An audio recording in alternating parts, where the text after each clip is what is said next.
ውድ የአሃዱ ቤተሰቦች ኢትዮጵያ በየዓመቱ ከምትዘክራቸው ሰማዕቶቿ መካከል አቡነ ጴጥሮስና አቡነ ሚካኤል ዋናዎቹ ናቸው።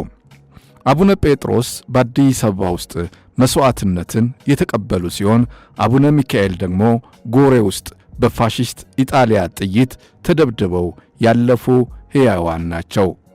አቡነ ጴጥሮስ ሐምሌ 22 ቀን 1928 ዓ.ም ሲገደሉ አቡነ ሚካኤል ደግሞ ህዳር 24 ቀን 1929 ዓ.ም በጎሬ ውስጥ ተገድለዋል።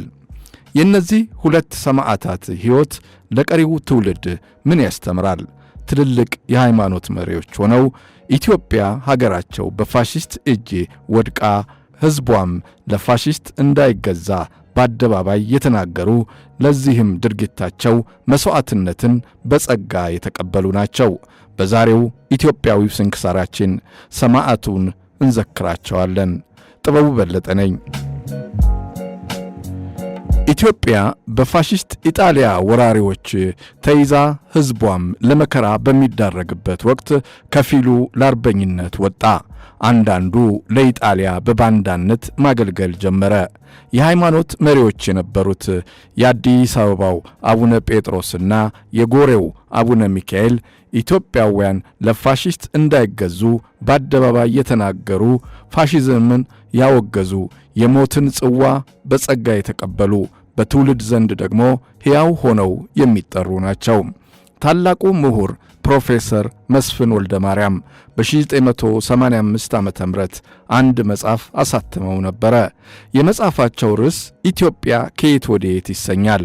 በዚህ መጽሐፍ ውስጥ በርካታ እጅግ ተወዳጅ መጣጥፎች አሉት።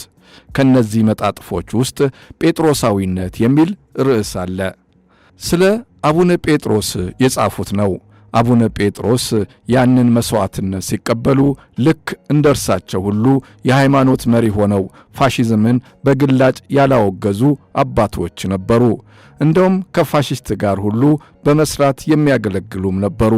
አቡነ ጴጥሮስ ግን ከጓደኞቻቸው ተለይተው መስዋዕትነትን ከፈሉ። ይህ ነው ጴጥሮሳዊነት እያሉ ፕሮፌሰር መስፍን ወልደ ማርያም ጽፈዋል። ጴጥሮሳዊነት ትልቅ ፍልስፍና ነው። ልክ እንደ ቴዎድሮሳዊነት ለኢትዮጵያ ሲባል ራስን አሳልፎ መስጠት ነው። አጼ ቴዎድሮስም ኢትዮጵያ በእንግሊዝ ወራሪ ተይዛ አላይም ብለው ራሳቸውን እንደሰው ሁሉ አቡነ ጴጥሮስም ኢትዮጵያ በፋሺስት ኢጣሊያ አትገዛም፣ ኢትዮጵያውያን ለፋሺስት አትገዙ ብለው በአደባባይ አውግዘው በመጨረሻም በመትረየስ ተደብድበው መስዋዕትነትን ተቀብለዋል። ጴጥሮሳዊነት ለኢትዮጵያ ሲባል የሚከፈል መስዋዕትነት ነው። ጴጥሮሳዊነት ራስን ለኢትዮጵያና ለሕዝቧ አሳልፎ መስጠት ነው። ጴጥሮሳዊነት ኢትዮጵያ ከሁላችንም በላይ ናት ብሎ አምኖ ራስን መስጠት ነው። ጴጥሮሳዊነት ለትውልድ ሕያው ተምሳሌት መሆን ነው። ጴጥሮሳዊነት ግዙፍ ሰብዕና ነው። ታላቁ ጸሐፌ ተውኔት ባለቅኔው ሎሬቱ ጸጋዬ ገብረ መድኅን እኚህን የኢትዮጵያዊነት ትልቅ ተምሳሌት የሆኑ አባትን ወደ መድረክ አምጥቶ ጴጥሮስ ያቺን ሰዓት የተሰኘ ድንቅ ቲያትር አቅርበዋል። በኢትዮጵያ የቲያትር ዓለም ውስጥ ወደ ሞት ወደ መሥዋዕትነት ጫፍ ላይ ቆመው የመጨረሻውን የመሥዋዕትነት ቃል የሚናገሩት ሰማዕታት ታሪክን ጸጋዬ ገብረ መድኅን ድንቅ በሆነ መንገድ ያሳየናል።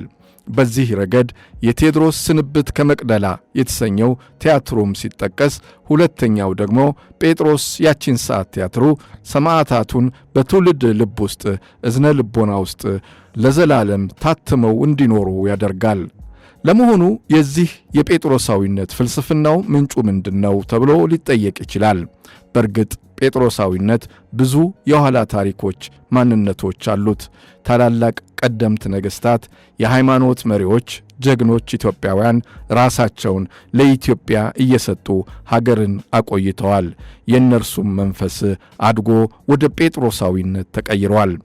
ጴጥሮሳዊነት የእምነት የሃይማኖት የከፍታ ደረጃ ነው። ሃይማኖተኝነት ለእውነት እስከ መጨረሻው መቆም ነው፣ መሞት ነው፣ መሰዋት ነው።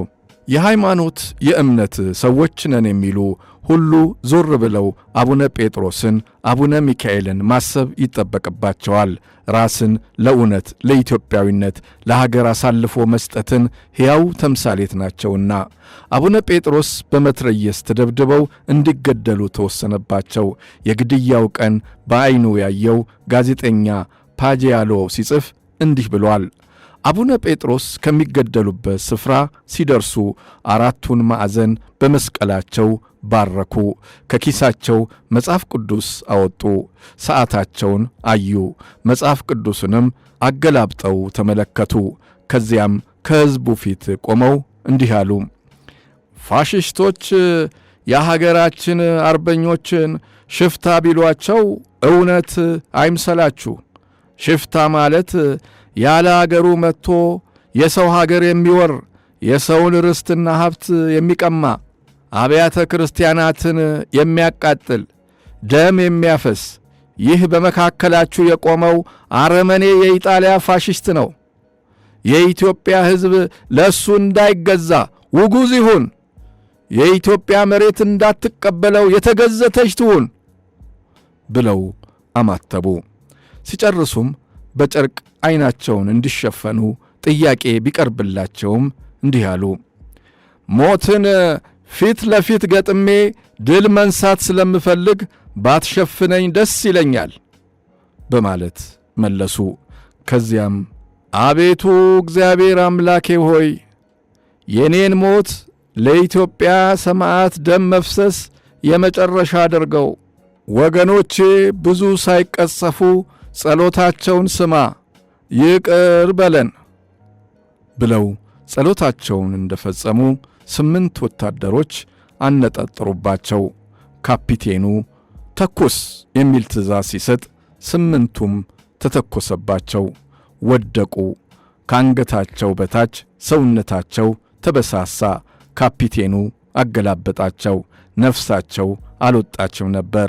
ካፒቴኑም ከወገቡ ያለውን ሽጉጥ መዞ አውጥቶ በ3 ጥይት መታቸው፣ ጨረሳቸው። ሕይወታቸውንም ለኢትዮጵያ ሲሉ አሳለፉ። ሐምሌ 22 ቀን 1928 ዓመተ ምህረት